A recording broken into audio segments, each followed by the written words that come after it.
Candi, Polresta Sidoarjo, kami turut berduka atas meninggalnya anak kandung anggota kami atas nama Aibtu Sucipto, anggota unit patroli Polsek Candi, atas musibah yang terjadi, yaitu kecelakaan lalu lintas yang terjadi di Jalan Tol Ngawi.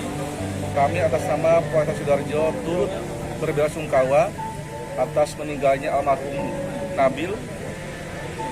Semoga almarhum diterima amal ibadahnya, diampuni dosa-dosanya, serta keluarga yang ditinggalkan diberikan ketabahan dan kesabaran. Demikian kami sampaikan.